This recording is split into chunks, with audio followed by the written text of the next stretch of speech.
All right, let's talk about a massive challenge in systems engineering. How do you stop a giant, complex model from just collapsing under its own weight? Well, the answer comes down to two really powerful ideas in SysML: namespaces and packages. Let's dive in and see how they bring some serious order to all that chaos. So, picture this. You're working on a project with thousands, maybe even tens of thousands of different parts, requirements, interfaces, the whole shebang.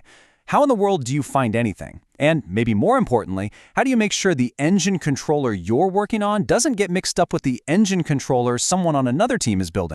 Because without a really solid system for organization, you get this: total chaos. Your model becomes impossible to navigate, a nightmare to maintain, and you just can't trust it. This is exactly where simple naming conflicts and human error can bring a multi-million-dollar project to a grinding halt. So here's our game plan to fix all that. First, we'll dig into the core problem itself. Then, we'll introduce the solution: packages. After that, we'll get into the nitty-gritty rules of how they work. And finally, we'll unlock some incredibly powerful advanced techniques that are going to blow you away. Okay, first up, let's really frame this problem correctly. We're not just talking about messy diagrams here. We're dealing with a fundamental challenge: keeping these massive system models organized, understandable, and free of the kind of ambiguity that leads to really, really expensive mistakes down the line. And here is our hero for the day: the package. Honestly, the absolute simplest way to think about a package is just as a folder for all your model elements. It's a container, a digital organizer you use to group related things together. Simple as that. Now, the formal definition is, yes, a container used to organize model elements. But here's the secret sauce. Every package is also a special type of namespace.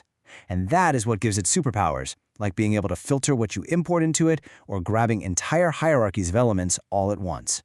And this is what it actually looks like in practice. Whether you're a visual person who likes the classic folder icon or you're working in text, the logic is exactly the same. And notice how you can nest packages inside of other packages? That's key. It's just like creating folders and subfolders on your computer to keep everything tidy. And get this isn't some special rule that only applies to packages. In SysML, pretty much everything you create, every part definition, every item definition, even how you use those parts, is also a namespace.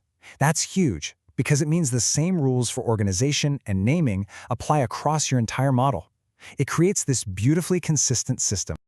Okay, so we've got our folders. Now we need to understand the rules of the road.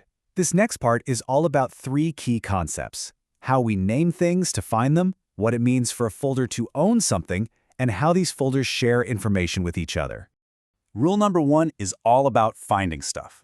A qualified name is the unique, unambiguous address for any element anywhere in your model. It works just like a file path on your computer. You start with the top-level package, use a double colon as the separator, and just keep drilling down until you get to the specific element you need. This completely wipes out any chance of naming conflicts. So, what's actually in the package? Well, there are two possibilities. An owned member is an element that is defined and actually lives inside that package. It's the real file in the folder. But an unowned member, that's just a reference. Think of it like a shortcut or an alias. The real element lives somewhere else entirely. You've just created a handy pointer to it. Okay, so how do these packages talk to each other? Through imports. A public import is like resharing. You bring something into your package and make it visible to anyone else who uses your package. But, and this is important, the default is private. This means you're importing elements just for your package's own internal use, and you're hiding all that complexity from the outside world. This is absolutely crucial for building clean, robust systems. All right, we have covered the fundamentals. We've got our folders, we know the rules. Now let's get to the really powerful stuff that turns these simple folders into intelligent tools for managing your model. This is where we shift from doing things manually to full-on automation. Instead of importing things one by one, you can use wildcards. A single star grabs all the direct contents of a package. But the double star, oh, that's the real magic. It recursively imports everything: the package itself, all of its sub-packages, and all of their contents. Just imagine grabbing an entire subsystem with a single line of code. And this single line of code perfectly illustrates the ultimate power move. Now, it might look a little intense at first glance, but what it's doing is not just a recursive import, it's also applying a smart filter at the same time. So what is that code actually doing?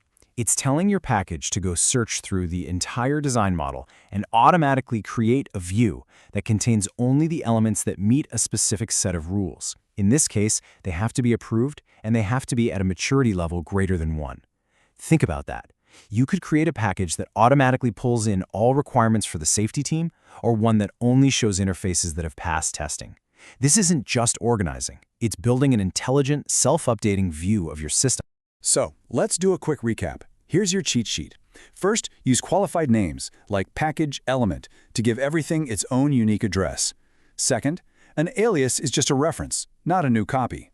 Third, control what people see with imports. Public reshares things, while private keeps them hidden.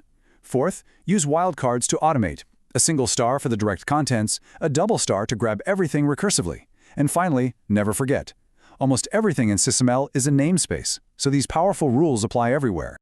So, I'll leave you with this one final thought. Now that you know you can create these smart, self-organizing packages that can filter themselves based on metadata, how could you use that power to automate verification and validation in your next big project?